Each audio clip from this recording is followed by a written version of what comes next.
It's time for the Thyworm Weekly Roundup with my curated news and personal gaming endeavors. Are you enjoying these? Consider subscribing. We got so much news, ladies and gents. Let's get into this. Last Epoch released a hotfix patch 0.7.b, a mix of rebalancing and bug fixes. What it did for sure was solve most of my performance issues I reported last week. Everything else it did, I covered in a separate video. You can find the link in the card and the description down below. All sources I'm using for the weekly roundup are also in the description. Naxia, an indie action RPG top-down hack and slash, you know the drill, went into early access. I made an early access review about the game, check the card once again, so I won't go into that. However, I do feel this is one of those games that just released into early access too soon, like 6 months too soon. And it's already hurting the game with a video like mine, because I'm being honest about what it is and what it's not. With mixed review scores on Steam, with the overall perception of the game, you can really only launch once, early access or not, and now is not the time to generate hype around this game, because the game isn't close to providing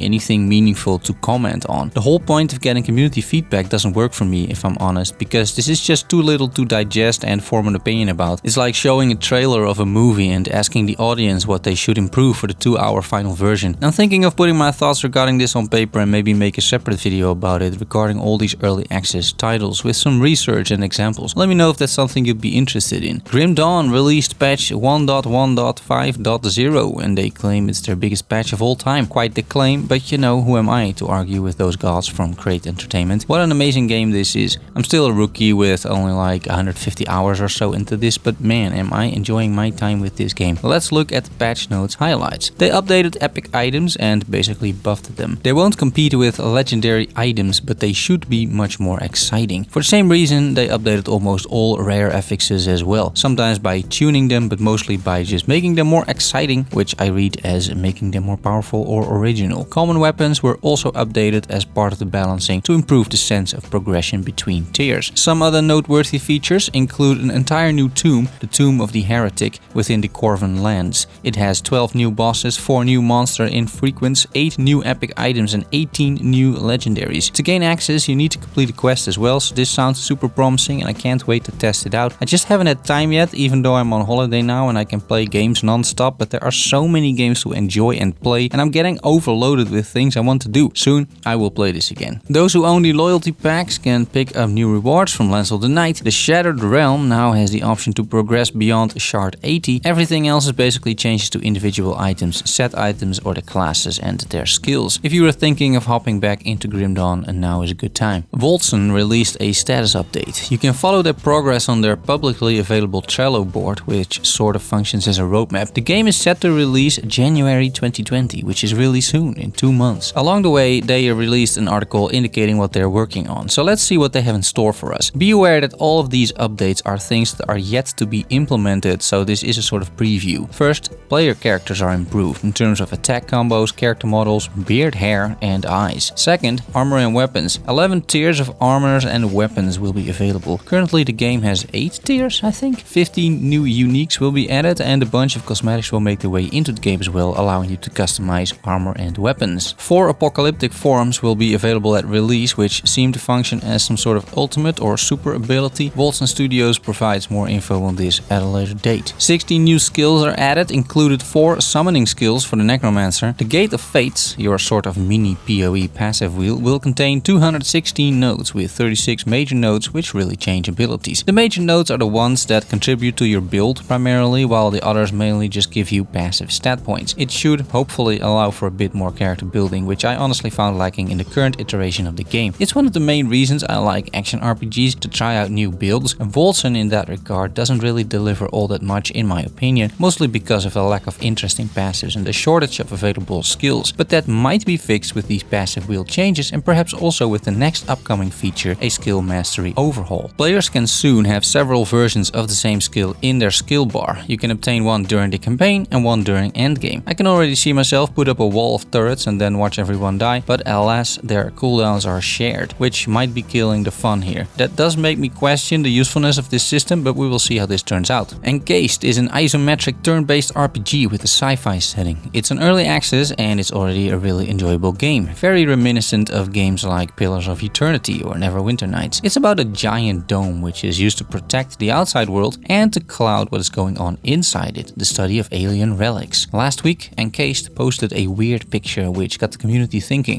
Turned out these were dates for the first major content update. Here are some of the features we can look forward to. First, a new introduction. The issues with the current intro are that it basically takes a long time to complete. I personally didn't mind that because in games like these I'm not rushing to get anywhere, but I do see why players had issues with it. The current intro also dropped you straight into this giant multi-floor accommodation, which certainly was overwhelming. The new intro is completely different, dropping you instead at Concord Station, the hub which facilitates all cargo and newcomers into the dome. Second, a new main storyline. It seems that the storyline, apart from the introduction, largely stays the same. At the end of Act 1 you end up into the world map currently. In the new content patch, however, you are apparently in stasis for 2 years. That makes total sense from an Act 1 perspective, by the way, considering the ending, which I won't spoil here. And then when you wake up 2 years later, the world has changed. A lot. There are new factions, new initiatives, a new political system, and this is where a lot of the new storyline takes place. I'm sure there will be many more impactful choices to be made here, and I can't wait to replay this game's campaign. Third, companions. The new patch contains 2 companions, an orange and a scientist. The orange faction is a bunch of lowlives basically, so that should be fun. The scientist seems more like a lawful good character, but we will see how this turns out. They will join you in combat, are controlled directly by the players. You can engage in conversations with them, and if you really get on their nerves, they will leave the party.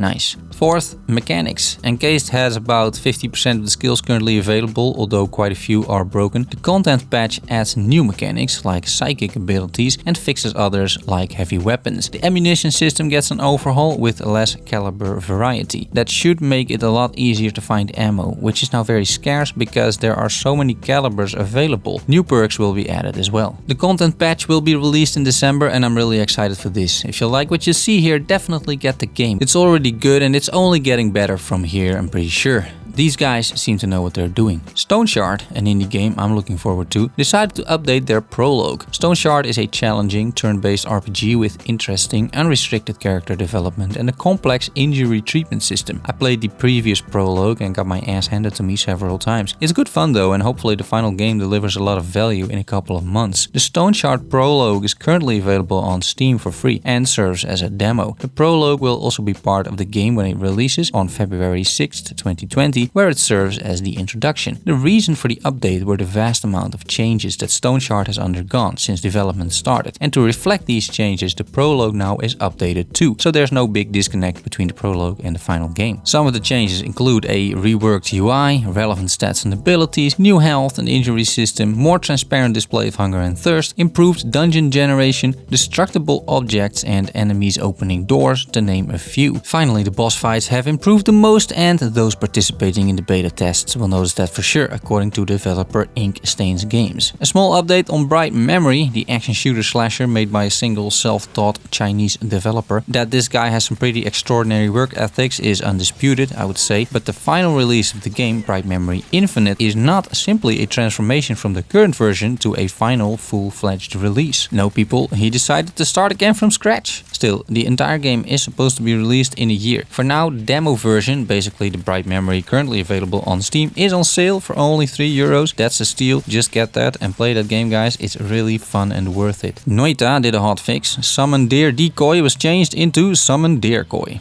Very important indeed. Indie game Lost Amber, about a wolf witnessing the end of mankind, released the 22nd of November. I haven't played this myself, but at least 83 people did on Steam and the user review score is 90% right now, so it's definitely a beloved game already. The trailer looks amazing really, and this is one of those games you want to play and just get immersed into the world. Should I get my hands on the game, I will let you know. For now it is still on the wishlist. Cat Quest 2 implemented New Game Plus. You can take your furry protagonist yet again through their cat ventures while keeping all loot and magic skills you found in the regular game. Difficulty is tunable up to plus 999 levels, which is pretty insane. I purchased Destiny 2 Shadowkeep like I mentioned last week, and I've spent yet again a good number of hours and it hooked me once more. There's just something about Destiny 2, probably the gunplay and replayability, that draws me back in. I'm currently light level 953, grinding out some weeklies, and maybe even I will attempt my first raid ever at some point, or at least a Nightfall Strike, because that is the type of content I haven't done yet. And that's all I have for you this week. Thanks so much for watching. I will see you all next week. Love you all. Bye bye.